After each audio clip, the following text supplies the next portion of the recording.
We need you to retire, Diana. We just can't afford daycare anymore. Sarah, my daughter-in-law, dropped the sentence right in the middle of dinner, her fork hovering casually over the roasted chicken I had spent 3 hours preparing. She said it with the breezy entitlement of someone ordering a coffee. Beside her, my son David stared intently at his mashed potatoes, suddenly finding them fascinating. He didn't look up. He didn't say a word. I am 64 years old. For the past 28 years, I have worked as a senior financial analyst for a mid-sized healthcare network. I manage a department I oversee complex budgets, and I raised David entirely on my own after his father passed away. I am not a woman who gets flustered by sudden demands, nor am I someone who forgets how to do basic math. I set my wine glass down on the coaster. I didn't sigh, and I certainly didn't cry. Instead, I looked directly at Sarah, taking in her fresh blowout and the brand new designer watch gleaming on her wrist. I smiled. That's funny, you can't afford daycare on $200,000 a year. His wife went silent.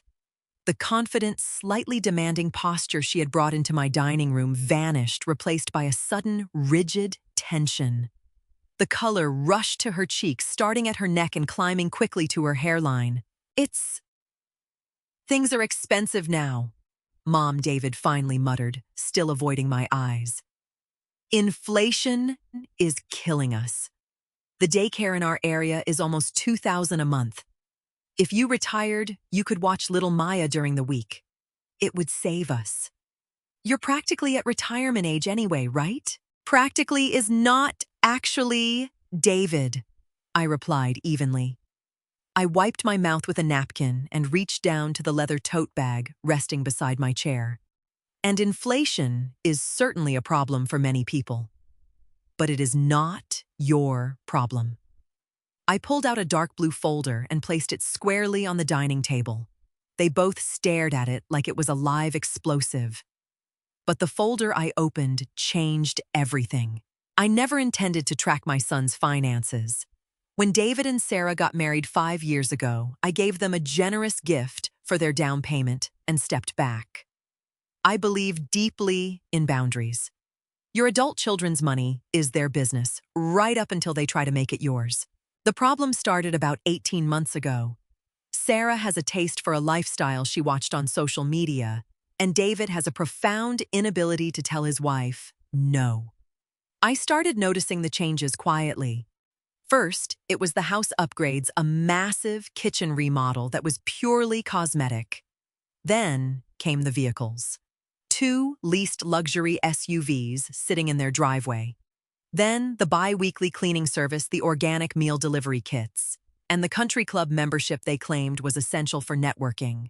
All the while, the subtle complaints about money began creeping into our Sunday phone calls. David would mention a high utility bill. Sarah would sigh about the cost of diapers. And yet, the Amazon boxes never stopped piling up on their porch. I didn't argue with them. I didn't lecture. I simply started paying attention. Whenever David casually dropped a number, the cost of their car lease, the price of Sarah's new gym membership, I wrote it down. It's an old habit from my career. When things don't add up, you gather the data until they do. What is that? Sarah asked, her voice losing its previous confidence as she stared at the blue folder. This, I answered, tapping the cardboard cover, is a reality check. Because if you are asking me to give up my salary, my remaining pension accumulation, and my daily routine to provide 40 hours of unpaid labor a week, I need to understand exactly why my financial sacrifice is required. David shifted uncomfortably in his chair. Mom, you don't need to make this a whole corporate presentation. We're just asking for family help. Family helps family. Family respects family. David, I countered softly. Let's look at the numbers, shall we? I flipped the folder open. Inside were 2 cleanly printed spreadsheets. I turned the first page around so it faced them. Let's start with the top line. I began tracing my finger over the printed numbers. David, Your base salary plus your average commission over the last 12 months puts you at roughly $115,000. Sarah, your marketing position brings in $85,000. Combined, you are grossing $200,000 a year. After taxes, healthcare, and standard retirement contributions, you are taking home about $11,500 every single month. Sarah crossed her arms defensively. You don't know all our deductions. I estimated conservatively, I replied without missing a beat. Now let's look at the outgoings. Your mortgage is $2,800. Daycare for Maya is $1,900. That leaves you with $6,800 a month for utilities, food, and life. You should have plenty of breathing room. So why are you suffocating? I turned to the second page. This was the one that made David pale. You are leasing 2 vehicles for a combined total of $1,600 a month. Your country club dues are $600 a month. The meal delivery service you use because you're too tired to cook is $800 a month. You financed a $30,000 kitchen remodel on a personal loan that costs you $750 a month. And according to David's complaints last month, your credit card minimums are sitting at around $900. I leaned back in my chair, folding my hands in my lap. I kept my voice entirely conversational, devoid of anger, but firm as bedrock. Your daycare is not bankrupting you. Your lifestyle is. You are spending $12,000 a month on an $11,500 budget. You do not have a childcare crisis. You have a spending crisis. Silence blanketed the dining room. Sarah's eyes darted from the paper to my face, her jaw tight. She wasn't used to being confronted with cold, hard facts. She was used to David smoothing things over. It's not that simple. Sarah finally snapped, abandoning the sweet daughter-in-law act. We have an image to maintain for our careers. An image won't pay for Maya's college, I noted dryly. And it certainly won't pay for my retirement. We are drowning, Mom, David pleaded, rubbing his temples. Whether you agree with our spending or not, we are underwater. If you don't help us by watching Maya, we're going to have to take on more debt. I am helping you, I said flatly. I'm handing you the exact map to fix your budget. Sell one of the cars. Cancel the club. Learn to roast a chicken. But my retirement is not a life raft for your poor decisions. Sarah scoffed, rolling her eyes. So that's it. You're just going to sit in this big house all by yourself and watch us struggle. Some grandmother you are. I felt a cold flash of clarity. There it was, the disrespect wrapped in entitlement. I didn't raise my voice. I didn't need to. When you hold the cards, you don't need to shout. Since we are on the topic of finances and family help, I said, reaching into the folder one last time, I brought something else. I pulled out 3 pieces of paper. They were printed receipts.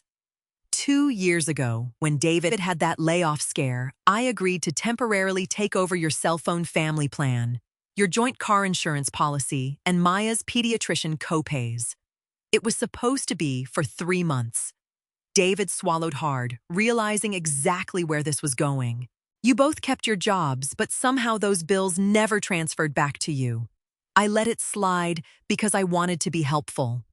But since you feel I am unsupportive, it is time for you to take full ownership of your household. As of next Friday, I am removing myself as the primary account holder on the insurance and the phones.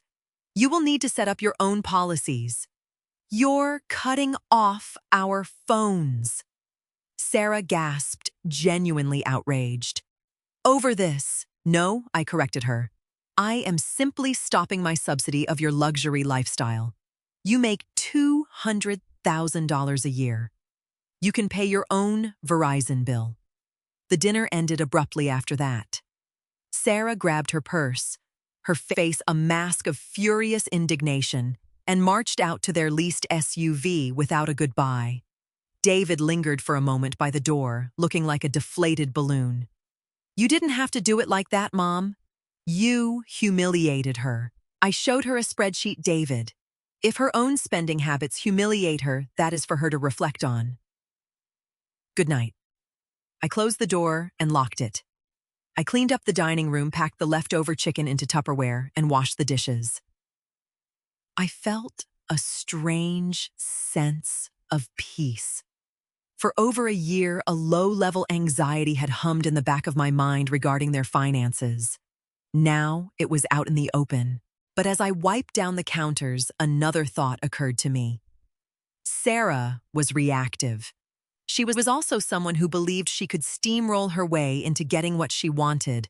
When Maya was a newborn, I had given David a spare key to my house for emergencies. Over the past year, Sarah had weaponized that key.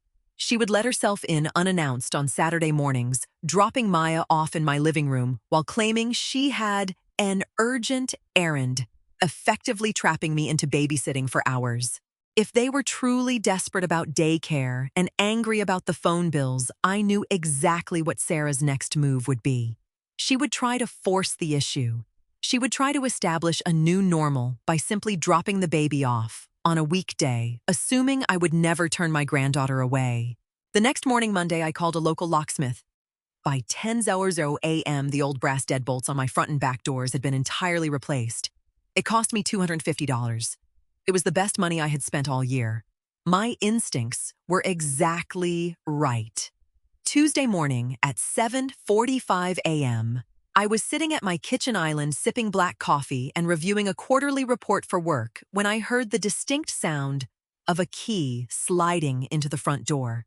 There was a pause, then the rattling of the knob, then a frustrated jiggle. I took another sip of my coffee, stood up, smoothed my tailored work slacks, and walked to the entryway. I opened the door. Sarah stood on my porch, dressed in a sharp business suit, holding a squirming Maya on her hip and a massive diaper bag over her shoulder. She looked shocked and then immediately furious. "What is wrong with your door?" she demanded. "My key won't turn." "I changed the locks yesterday," I answered calmly, blocking the doorway with my posture. "Good morning, Maya. Grandma loves you." Sarah stared at me. "Why would you change the locks I have?" "To get to a client meeting." "I was going to leave Maya here today. We canceled her daycare yesterday because we can't afford it. Remember, you have to take her." She tried to step forward, attempting to physically push past me into the house. I did not move. I planted my feet and held my ground. "I have work in 45 minutes, Sarah. I am not retired, and I am not your backup plan. Are you seriously going to leave your own granddaughter on the porch?" She hissed, her voice rising in pitch. "What kind of mother does that I'm not leaving her on the porch? You are currently holding her. She is your child, and this is your scheduling failure. I suggest you call your office and tell them you have a childcare emergency." I reached into my pocket, pulled out the exact spare key I had kept for emergencies, the new one, and held it up. But I didn't hand it to her. I placed it on the small console table just inside my door. My home is not a drop-in center. "Have a good day at work, Sarah." I gently but firmly closed the door and slid the new deadbolt into place. My phone rang at 11:30 a.m. while I was on my lunch break. It was David. I let it ring twice before answering. "Mom?" He began, his voice heavy with a mix of exhaustion and reproach. "Sarah called me crying this morning. She had to take PTO because she couldn't find a sitter. She almost missed a massive client pitch." "That sounds very stressful for her," I replied smoothly, opening my salad container. "You locked her out, Mom. You locked your own grandchild out of the house." "I locked my house, David, as homeowners do. Sarah attempted to abandon your child at my door without my consent so she could force me to miss work. That is not going to happen again." He exhaled loudly into the receiver. "We are your family. Why are you treating us like hostile corporate rivals? Maya loves you. Don't you want to spend time with her? Do not weaponize that little girl against me." I warned, my tone dropping an octave. I love Maya dearly, but I will not be manipulated. You two made a financial mess, and instead of cleaning it up, you are demanding I set myself on fire to keep you warm. The answer is no. So what? We just never see you. We just figure it out on our own. Yes, David. You figure it out. You are a 34-year-old man making over $100,000 a year. You figure it out. I would love to see Maya. You are welcome to bring her over this Sunday at 2:00 p.m. for lunch. But I will not be bullied into free labor. Let me know by Friday if you plan to come. I hung up before he could argue further. I didn't feel guilty. I felt clear. For too long, I had smoothed the road for my son. I had co-signed, subsidized, and accommodated. I realized then that my financial help hadn't made him secure. It had only made him soft. Thursday evening, I received a phone call from an unknown number. I answered it cautiously. Diana, it's Brenda, Sarah's mother. I suppressed a sigh. I knew this was coming. The deployment of the flying monkey.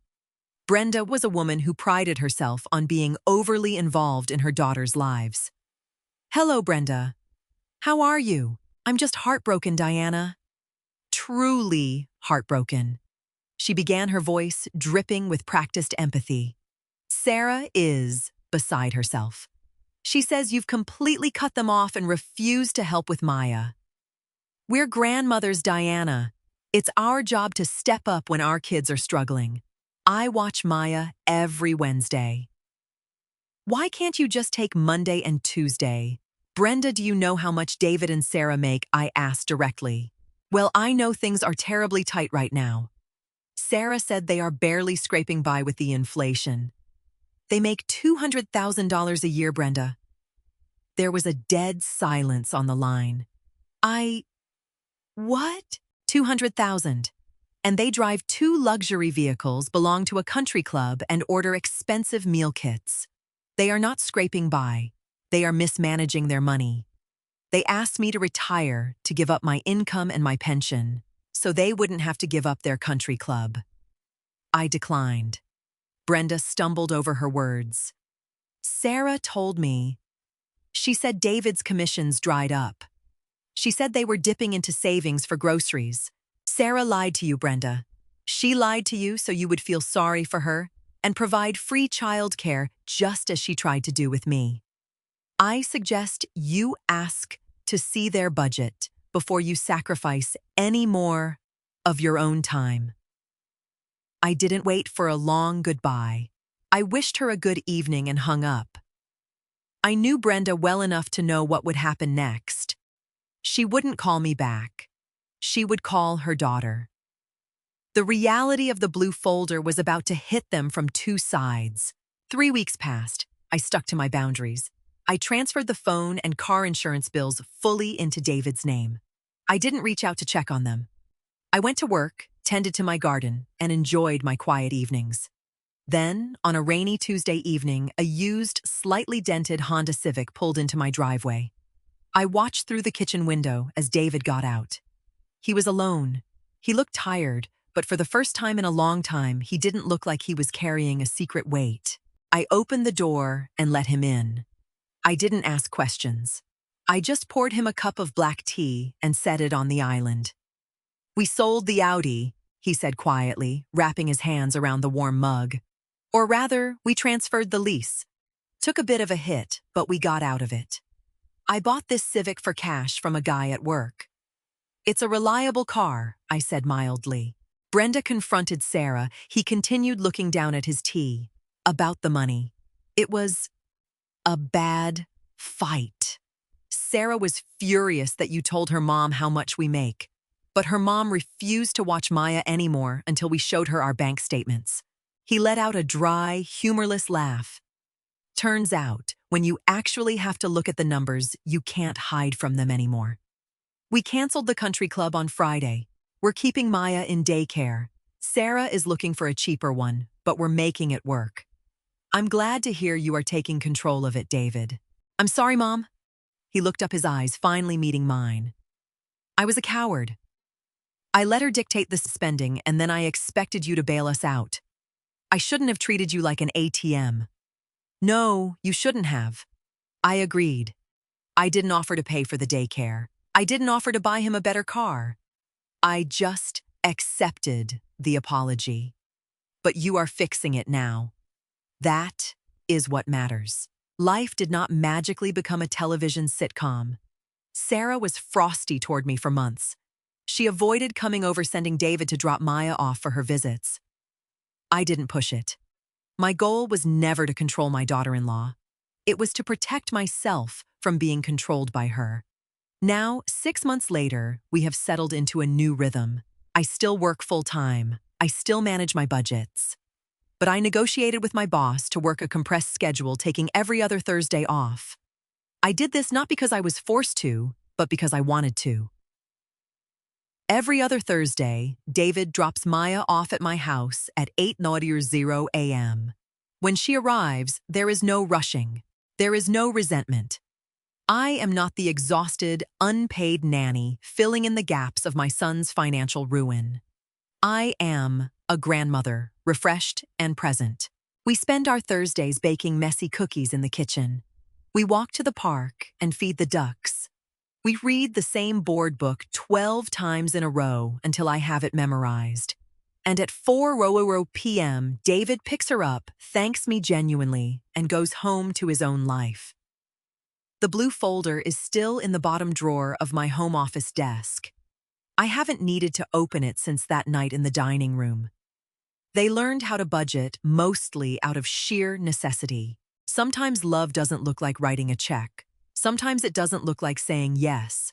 Sometimes the most loving thing a mother can do is lock her front door, hand back the responsibility, and refuse to catch them when they choose to jump. They figured out the daycare. They figured out the budget. And I kept my retirement, my peace of mind, and my respect.